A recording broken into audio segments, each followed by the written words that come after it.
अस्सलामुअलैकुम, क्या हाल चाल है मेरे अजीज़ दोस्तों। मैं उम्मीद करती हूँ कि आप सब अपने घरों में महफूज, सेहतमंद और खुशहाल होंगे।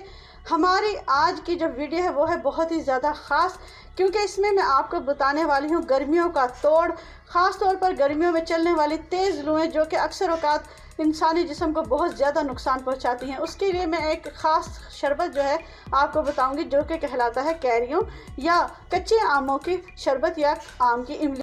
अगर ये रेसिपी आपको अच्छी लगी है तो please like, subscribe and share my channel Zambeel Shumail का शरबत। तो सबसे पहले हमें इसमें चाहिए होते हैं कच्चे आम। ये देखें, मैंने 2 कच्चे आम लिए हैं।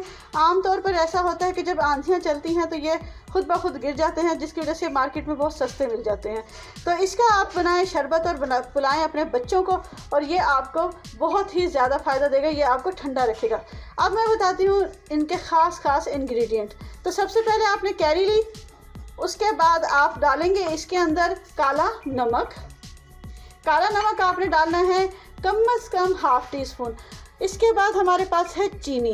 अब आप ये देख लें कि चीनी और इसका आप क्या तनासुब रखेंगे। चीनी और इसका ये तनासुब, चीनी का और नमक का आप क्या तनासुब रखेंगे, ये होगा कि अगर आपने 2 चम्मच चीनी के डाले हैं तो आप ½ क्वार्टर यानी कि चौथाई चम्मच जो है वो काले नमक का डालेंगे।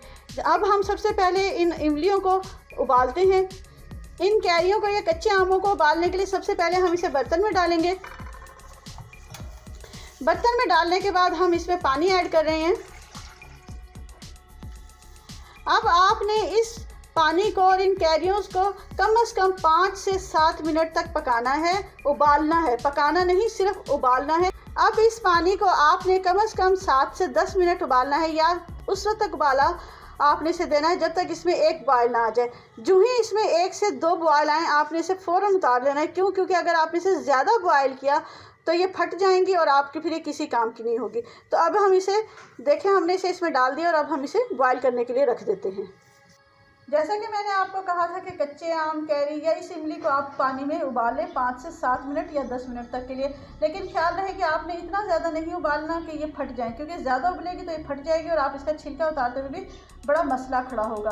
तो आपने इसे क्या करना है, उबाल कर इसको छील लेना है, और छीलने के बाद इसका गूदा निकाल लेना है। जैसा कि देखें, मैंने यहाँ पर ये गूदा निकाल लिया है। और ये जो गूदा है आपने इसे इस तरह, जैसा कि मैंने आपको बताया था कि उसे उबालकर आप उसका गुदा बना लें। ये देखें कितना खूबसूरत कलर आया है। ये मैंने उबालकर इसका गुदा बना लिया है। और उसके बाद हम इसमें ये चीनी और ये नमक ऐड करते हैं। और अब चलते हैं इसे ग्राइंडर की करने की तरफ।